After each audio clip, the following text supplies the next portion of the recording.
Masih bersama saya Syifa Aulia dalam Berita Kaltim hari ini. Kembali kami sampaikan 3 berita utama Kaltim hari ini. Sebuah kapal penyeberangan di Kutai Barat tenggelam di Sungai Mahakam. Musibah ini menyebabkan 8 dari 20 penumpangnya hilang. Truk pengangkut material berupa pasir dan tanah di Samarinda dipersoalkan karena materialnya kerap berceceran di jalan.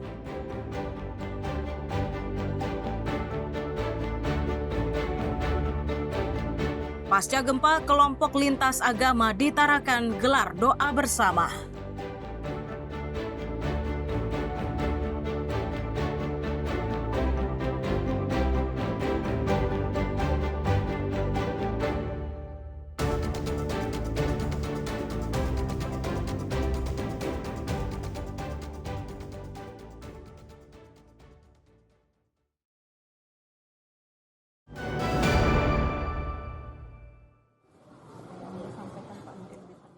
Dinas Kesehatan Kaltim terus memperkuat langkah konkret untuk menekan kasus penyakit tuberkulosis atau TBC. Sasaran utamanya adalah menurunkan jumlah penderita TBC hingga 50% di tahun 2030 mendatang. Dinas Kesehatan Kaltim harus bekerja keras memerangi TBC ini karena hingga Oktober 2025 tercatat terdapat 300 orang yang meninggal akibat TBC. Sementara tahun 2024 jumlah kematian akibat TBC mencapai 454 kasus. Meski menunjukkan angka penurunan, namun kasus kematiannya dinilai masih tinggi. Menjadi atensi dari Pak Presiden terkait dengan penurunan prevalensi sampai 50% di akhir tahun 2030 ya. Karena ini menjadi quick win-nya Pak Presiden dan juga menjadi bagian dari gratis sekolah kita juga ya, tuberkulosis. Ternyata kita masih banyak meninggal karena tuberkulosis. Ada sekitar sampai dengan bulan Oktober kemarin hampir 300 orang meninggal karena tuberkulosis di Kalimantan. Tahun lalu malah 454. Ini kan luar biasa ya. Makanya kalau kita tidak melakukan upaya dalam penurunan angka penyakit tuberkulosis di Kalimantan Timur. Untuk menekan kasus TBC ini, Pemprov Kaltim telah menyiapkan regulasi pendukung melalui Pergub. Mereka juga telah membentuk tim guna mempercepat koordinasi lintas sektor dan memastikan program berjalan efektif hingga ke tingkat daerah. Tim Liputan dan Amir Hamzah melaporkan dari Samarinda.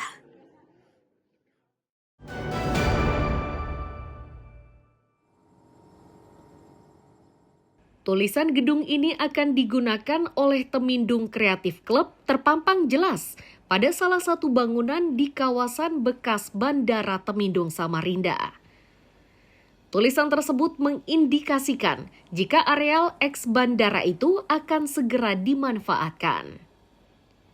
Menanggapi kondisi ini, pihak Dinas Pariwisata Kaltim melalui Kepala Bidang Ekonomi Kreatifnya mengaku jika rencana pemanfaatan lahan bekas bandara itu benar adanya. Sasarannya adalah sejumlah komunitas, mulai dari komunitas film, musik, dan lain sebagainya. Dipastikan juga jika pemanfaatan lahan tersebut diberikan secara cuma-cuma.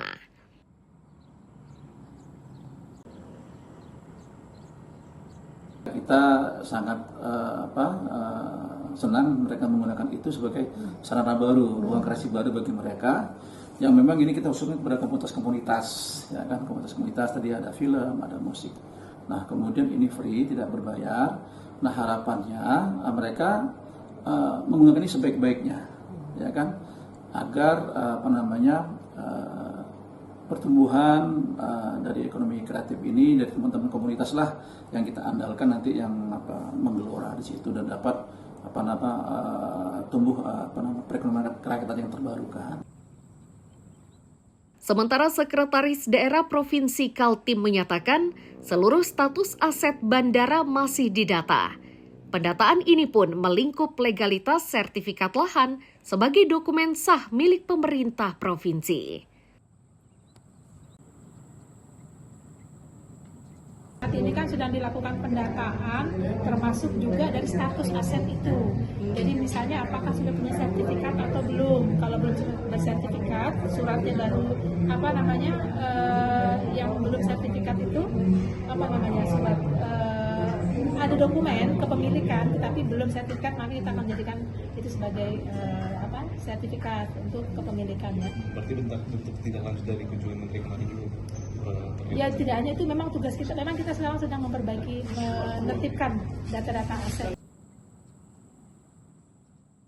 Penertiban dokumen dilakukan untuk menghindari hilangnya aset milik Pemprov.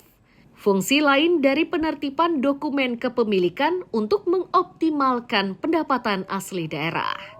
Tim Liputan dan Amir Hamzah melaporkan dari Samarinda.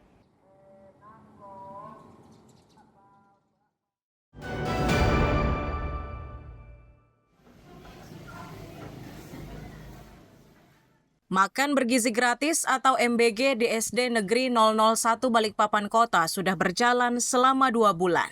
Sepanjang pelaksanaannya tidak ditemukan permasalahan, mulai dari makanan rusak atau makanan basi. Terkait munculnya berbagai persoalan terkait MBG, Kepala SD Negeri 001 Balikpapan Kota berharap kondisi tersebut tidak terjadi di lingkungannya. Ia pun meminta agar menu makanan MBG lebih bervariasi agar lebih disukai oleh peserta didik.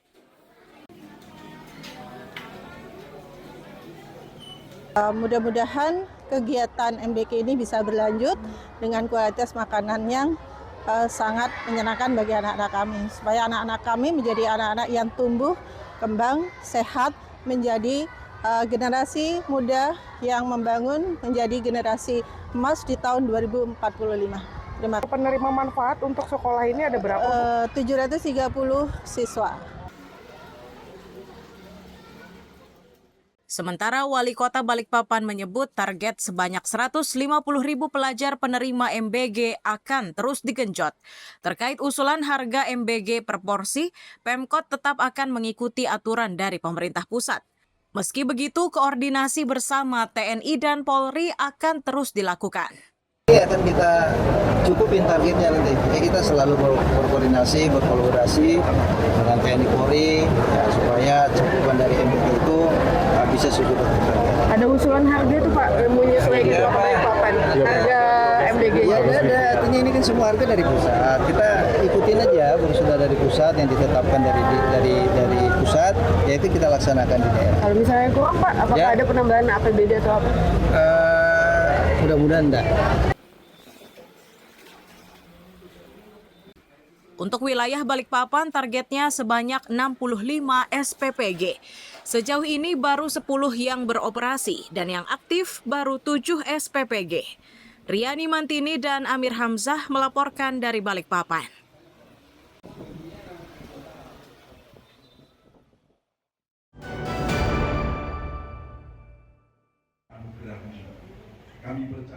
Doa bersama lintas agama yang berlangsung di Aula Polres Tarakan berlangsung hikmat. Para pemuka agama secara bergantian memimpin doa dengan tata cara masing-masing.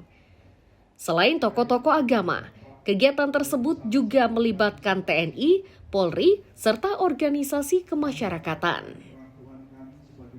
Terdapat 6 agama seperti Islam, Kristen, Katolik, Hindu, Buddha, dan Konghucu yang ikut berpartisipasi dalam doa bersama. Sedangkan persoalan yang melatari kegiatan tersebut adalah gempa bumi yang terjadi lebih dari 3 kali hanya dalam waktu kurang dari sepekan.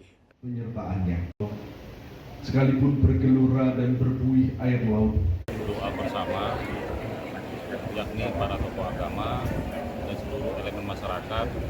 Kami juga senang kehadiran dari pemerintah kota, dari Pak Wakil Wali Kota, dan juga dari unsur Forkopimda, di mana dikandung maksud doa bersama ini ya dalam menghadapi musibah tentunya, dan selain himbauan himbauan yang sudah disampaikan dari BMKG, kami juga dari pihak kepolisian tentunya mengimbau kepada masyarakat agar lebih meningkatkan kewaspadaannya terhadap potensi-potensi adanya bencana-bencana susulan.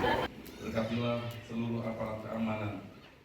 Tokoh lintas agama berharap Tarakan dan sekitarnya terhindar dari mara bahaya. Mustafa dan Amir Hamzah melaporkan dari Tarakan, Kalimantan Utara.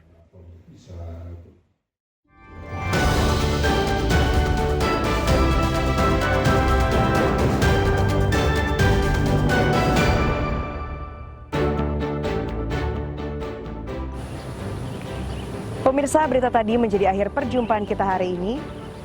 Saya Syifa Aulia pamit undur diri. Selamat pagi dan selamat beraktivitas.